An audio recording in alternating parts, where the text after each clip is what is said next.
ეგრეთ წოდებული საბოტაჟის საქმეზე გირჩმეტი თავისუფლების ლიდერ ზურა ჯაფარიძეს 30,000-იანი არასაპატიმრო გირაო შეეფარდა.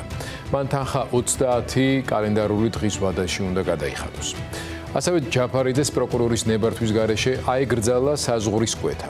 ჩამოართვეს როგორც პასპორტი, ისე პირადობის მოწმობა.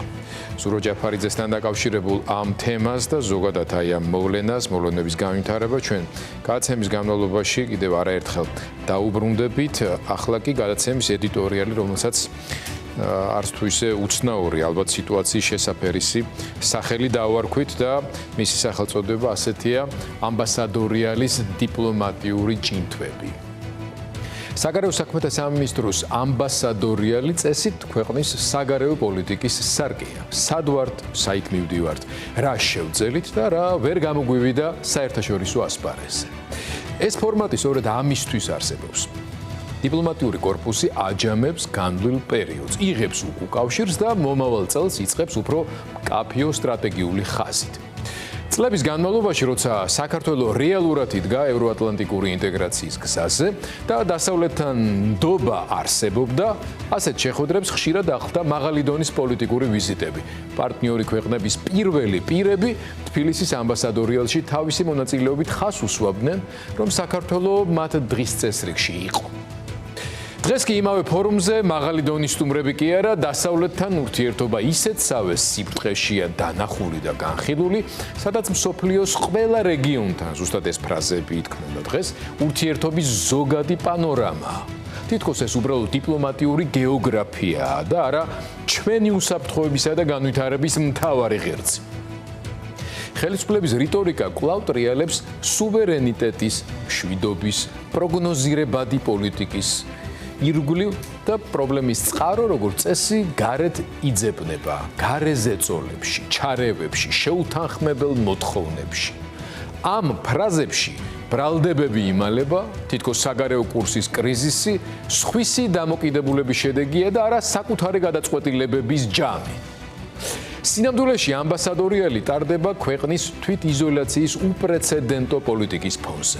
როცა დასავლეთიდან კრიტიკა მკაცრდება და სადაც სანქციებისა თუ სხვა შემზღუდავი ნაბიჯების ლოგიკა, განსაკუთრებით ქიმიური იარაღის გამოყენების დანაშაულში მხილების საერთაშორისო რეზონანსის გათვალისწინებით სულ უფრო ხელშესახები და მკაცრი ხდება.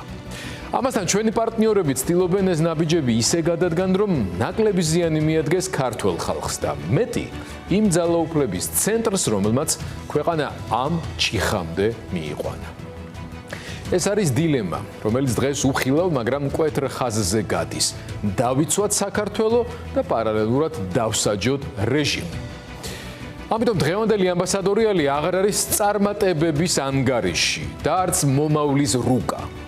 ეს უფრო დიაგნოზია მდგომარეობისა, როცა საგარეო პოლიტიკა სიტყვებით მრავალვექტორულია, რეალობაში კი ის იქცა ეროვნული არჩევანისა და კონსტიტუციური ვალდებულების მოღალატე დანაშაულებრივი საგარეო პოლიტიკის, საქართველოს ერთგული და ძლიერი მოკავშირეების დაკარგვის და ნამდვილ ისტორიულ მტერთან ერთიერთზე დარჩენის ანგარიშად.